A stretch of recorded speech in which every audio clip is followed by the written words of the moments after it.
Les Wyatt Six ont été transférés à SmackDown et quelle sera la suite? C'est ce qu'on va voir ensemble aujourd'hui dans la vidéo après le draft des Wyatt Six à SmackDown. Ce qui fait que du coup la rivalité avec le Fantasy Testament est bel et bien terminée. Et bonjour à tous les amis, j'espère que vous allez tous très bien. Moi ça va très bien et très content de vous retrouver. Et aujourd'hui on va parler des Wyatt Six et de ce qu'en sera de la suite. Et juste avant de démarrer, n'hésite pas à t'abonner, cliquer sur la petite cloche pour être informé de la sortie des prochaines vidéos car ça aide beaucoup à faire grandir la chaîne et ça aide beaucoup pour le référencement les amis. C'est très important. Et aussi, on n'hésite pas à me suivre sur mes réseaux sociaux, Facebook, Instagram, YouTube, XLS, Twitter. Et cette fois-ci, c'est parti, ça démarre. Et comme je vous disais en introduction, les Wyatt Six ont été transférés à SmackDown et on est curieux de savoir quelle sera la suite pour eux. Et car après la grande hype de l'été dernier, la hype est plus ou moins un peu redescendue, on va dire. Disons que les Wyatt Six étaient plus ou moins dans des programmes programme mid-card, on va dire. Et pourtant, en ce 17 juin 2024, la hype était vraiment immense avec les débuts de la Wyatt Six en fanfare, avec l'attaque avec l'attaque en coulisses, et notamment sur Chad Gable et sur les officiels, dans la Gorilla Position. Et je précise que c'est une storyline encore une fois, c'est bel et bien une storyline, et c'est dans le scénario du catch, et c'est dans le scénario, c'est dans le script comme on dit. Et la Wyatt Six, la hype était vraiment immense à ce moment-là, avec notamment le leader Uncle Howdy, il y avait Dexter Lumis, Joe Gacy, il y avait, ils sont encore là, Enfin, ils sont encore au complet à ce moment-là, où à l'heure où je tourne la vidéo, Il y avait aussi Nikki Cross et Eric Rowan. C'est qui Eric Rowan, on va pas refaire la blague, je pense qu'on la connaît tous, C'est qui Eric Rowan, je pense que la blague on la connaît. on la connaît tous, la blague du c'est qui Eric Rowan, mais bon ça c'est tout autre chose, Et la hype était vraiment immense l'été dernier, Et avec une rivalité plutôt intéressante avec les American Made, composés de leur leader Chad Gable et des Creed Brothers, et Ivy Nat qui les rejoint un peu plus tard, je crois. Mais après, qu'est-ce qui s'est passé? Mais après, la hype, disons qu'elle est un petit peu redescendue, malgré une rivalité plutôt correcte avec le Fantasy Testament, si je puis dire. Avec le Fantasy Testament qui est composé de Karrion Kross et des AOP, et le Miz qui a été inclus dans l'histoire, on va dire. Et qui, le Miz a été je sais pas s'il a été plus ou moins un rôle majeur dans cette histoire, mais c'était plutôt intéressant, mais c'était quand même de la mid-card, donc ouais, c'était pas vraiment au premier plan. Après, disons qu'au premier plan, à la WWE à ce moment-là, il y avait le Judgment Day, et aussi la Bloodline qui faisait même un tour à Raw vers la fin d'année. Donc ce qui fait que du coup c'était un peu compliqué pour les Wyatt Six d'être un peu au premier plan. Et la rivalité entre les Wyatt Six et les Fantasy Testament est bel et bien terminée, puisque les Wyatt Six sont désormais membres de SmackDown. Tandis que le Fantasy Testament, je dirais que c'est plutôt le flou pour eux, on va dire. Puisque quelle sera la suite pour le Fantasy Testament? Mais bon, ça c'est une autre histoire, on va pas... On parle de la Wyatt Six et de ce qui sera la suite pour eux. Et après leur transfert à SmackDown, on se pose de nombreuses questions. Et quelle va être la suite pour eux? Quels seront les prochains défis? Quels seront les prochains programmes? Et le programme auquel on pense, enfin, les médias américains en ont beaucoup parlé. C'est une rivalité face au Judgment Day. Et d'ailleurs, une rivalité entre les Wyatt Six et le Judgment Day semblait prévue pour le début d'année 2025. Après le passage de Raw sur Netflix, plus ou moins. Mais ce programme tarde à venir. Et est-ce que ce programme aura lieu un jour? Ça, je n'en sais rien, mais j'avoue que ce serait un beau programme pour relancer les Wyatt Six.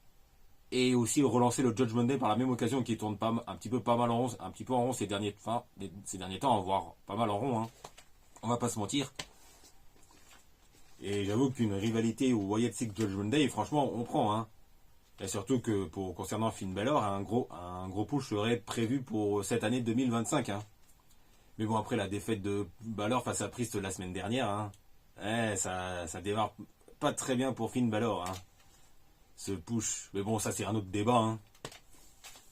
Et après, à l'heure où je tourne de la vidéo, hein, après je ne sais pas si le futur programme entre le Wyatt Six et le Judgment Day est encore d'actualité. Hein. Mais bon, ça, nous verrons ça dans les prochaines semaines. Hein. Et après, autre programme possible pour le Judgment Day. Et là, je pense que ce programme peut vraiment avoir de la gueule. Hein.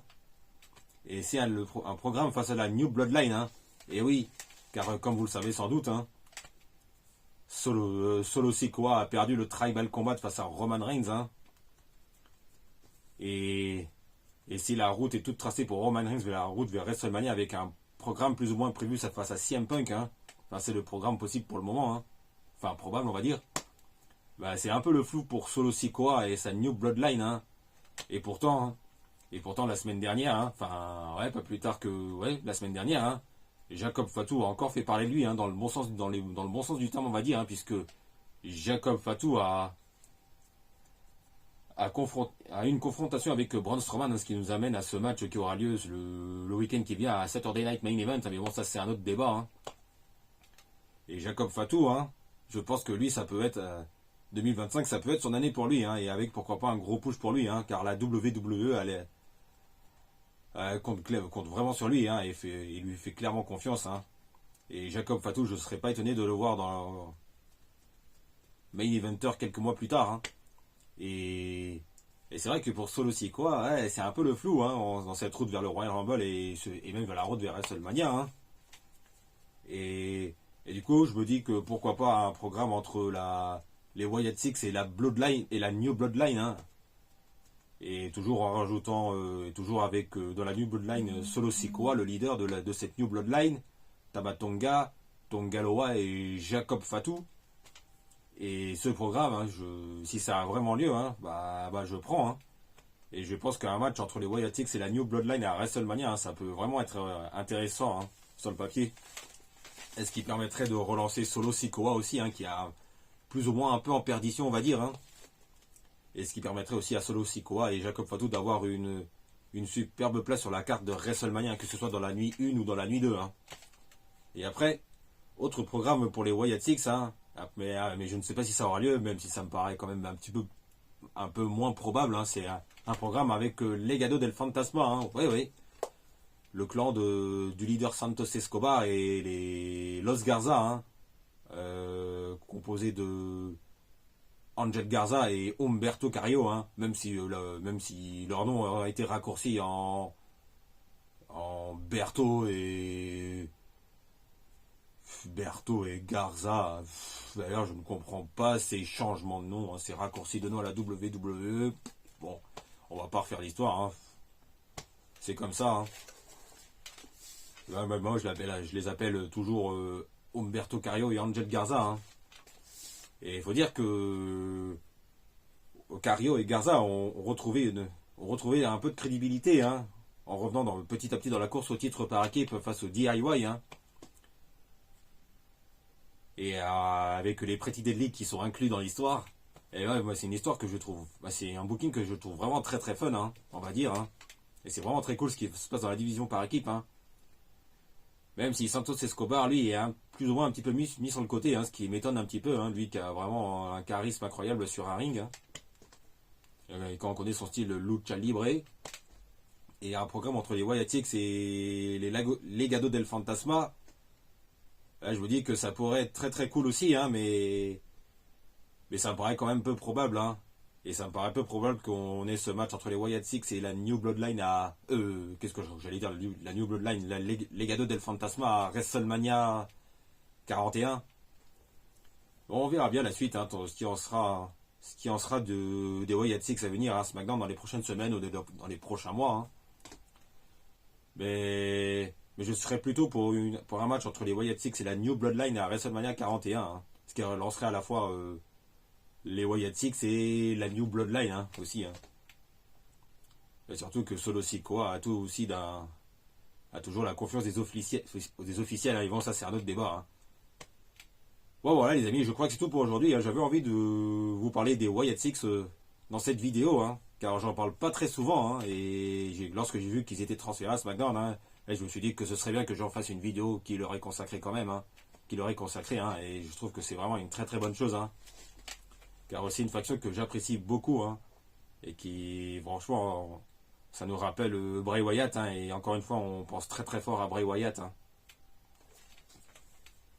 Et pour ce qui est du reste, hein, on a eu la superbe et on a eu la très très bonne nouvelle, hein, à la fin de la semaine avec Nick Khan, président de la WWE, hein, qui a annoncé que la WWE revient en France, hein, pour un prochain PLE à Paris, hein. Et ce sera probablement pour la seconde partie de l'année 2025. Et ça, c'est une très très bonne nouvelle, hein. Moi qui suis un titi parisien à 100%, hein. Bon, voilà, les amis, je crois que c'est tout pour aujourd'hui, hein. Et n'oubliez pas, on se retrouve très vite pour de nouvelles vidéos.